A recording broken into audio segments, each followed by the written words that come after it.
London में नवाज शरीफ की रहाइश गाह के करीब आसपास रहने वालों का सबर जवाब देने लगा। गोरे और गोरियां दुहाइयां देने लगे। Pakistani problem, is that correct? Yes. Yes. Okay. So why are you telling me, who's got nothing to do with Pakistan, that I have to take someone out of a building and give him to you? Avenfield के बाहर आए रोज लगाया जाने वाला तमाशा जग हसाई का सबब बन रहा है।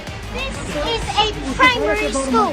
Oh wait, it's a school with windows open. Oh wait, right now or I will call the police. एक वीडियो सामने आई जिसमें गोरी आप दीदा होकर शोर शराबा ना करने की अपील कर रही है।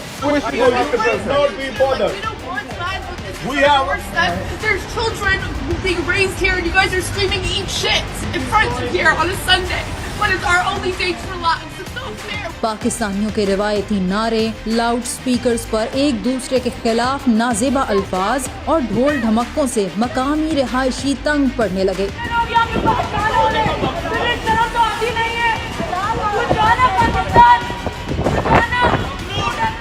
यही नहीं, कई बार मार कुटाई भी देखने में आई। अभी गुज़श्ता ही दिनों हुसैन नवाज के बेटे ज़करिया हुसैन ने पीटीआई कारकुन को तशद्दुद का निशाना बनाया था। यही नहीं, एवनफील्ड पर मुजाहिरों और लड़ाई झगड़ों से पुलिस भी तंग पड़ चुकी है, जिन्हें कारकुनों को कभी गिरफ्तार तो कभी रिहा करना पड़ता है।